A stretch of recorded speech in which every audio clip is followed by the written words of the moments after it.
করি। নাটকের নাম রাজার অসুখ, রচনা শ্রী সুকুমার রায়।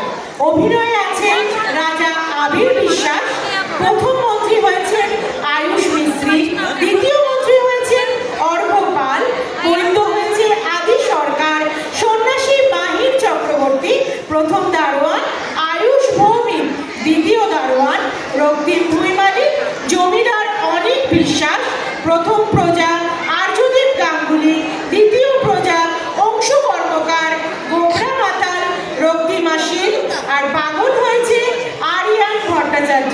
তো সকলে মিলে চলুন রাজার অসুখ সারল কিনা একবার দেখে নিই আমরা।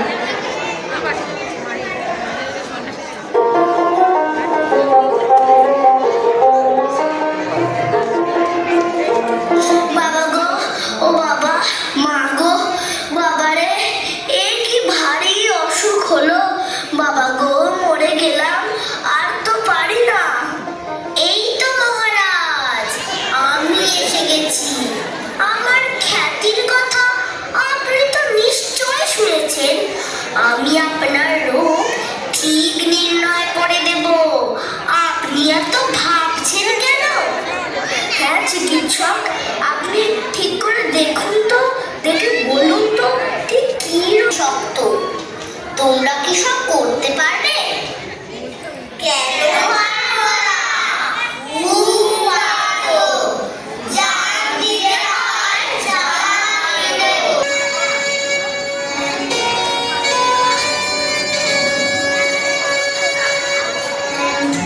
দেখ বাবাজি, দেখবি নাকি? দেখ রে খেলা, দেখ চালাকি, ভূতের বাজি, হেলকি ফাঁকি, পড় পড় পড় পড়বি পাখি। ধপ লাঠি রে তাই তালটি ঠুকে, তাক করে যায় গিরি বলুকে, ছাড়বো শটান উড়তো মুখে, উস করে তোর লাগবে মুখে।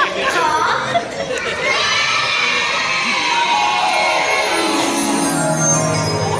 এমন আমুদে লোকটা থাকতে কিনা আমার লোকগুলো সব হতাশ হয়ে ফিরে যায়। এই লোকটা কে হে? ও ও হচ্ছে গোবরা মাতাল।